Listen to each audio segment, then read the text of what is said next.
Hello मित्रांनो, मी आहे प्रियांका।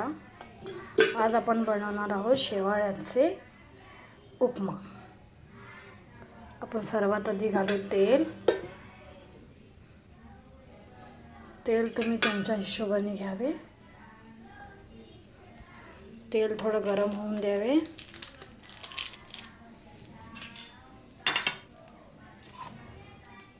मग आपण त्याच्यामध्ये घालू ऑनियन म्हणजे कांदा,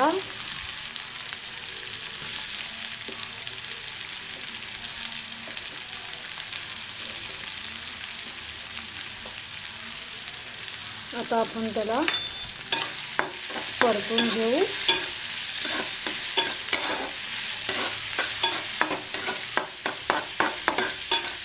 हे सर्व पहिलेच कट करून ठेवले होते, त्यामुळे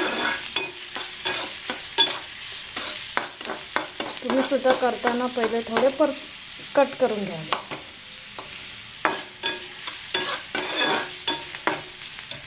आता आपण थोडं गॅस फास्ट ठेवू। थोडा कांदा लाल होईपर्यंत परतून घ्या।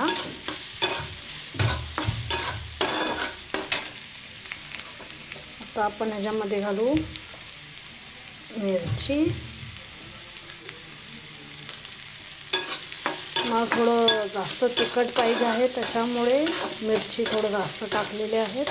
जर तुम्ही मुलांसाठी करत आहात तर मिरची थोडे कमी टाका।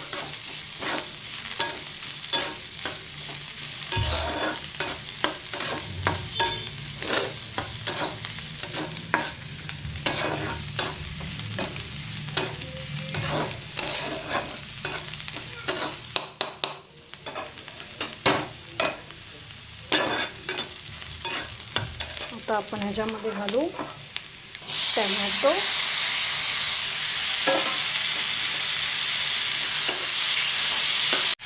आता टोमॅटोच्या आतमध्ये आपण मीठ घालू।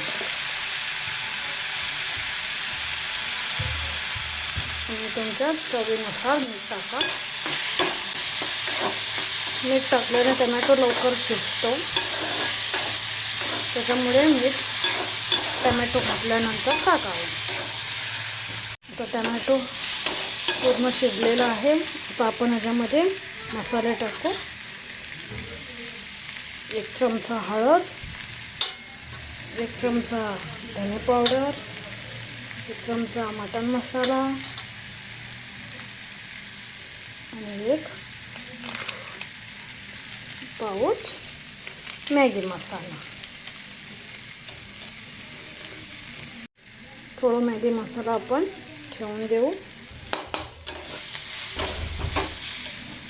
ते मसाला करपू नये म्हणून आपण थोडंसं ह्याच्यात पाणी टाकू, एकदम थोडं पाणी।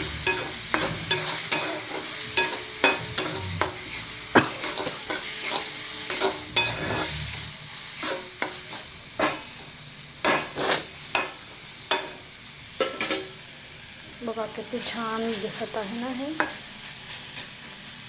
आता मसाला थोडा शिजेपर्यंत आपण थांबू।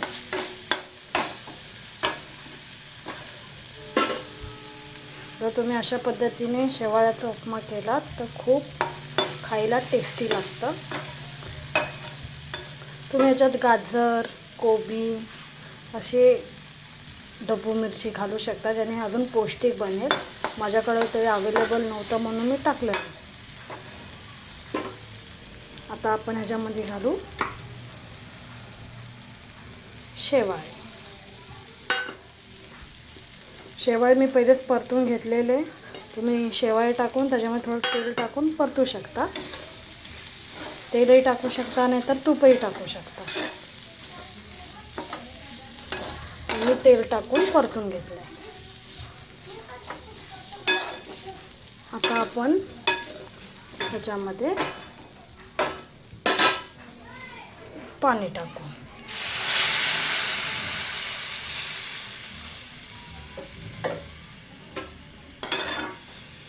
मी गॅस थोडं स्लो केलं आहे।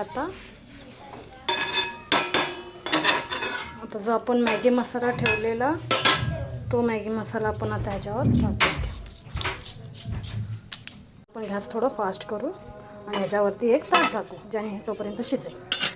चला तर मग आपण आता बघूया आपलं उपमा शिजलंय का.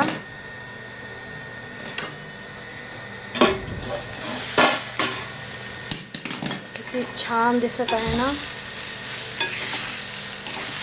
आपण थोडं गॅस लो करून घेऊ.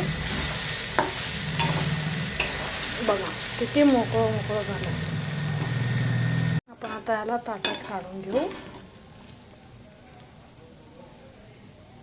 तुम्ही जर अशा पद्धतीने जर शेवाळ्याचा उपमा केलात तर तुमचा शेवाळ्याचा उपमा ओलसर होणार नाही, मोकळं मोकळं सुट्टं सुट्टं होईल.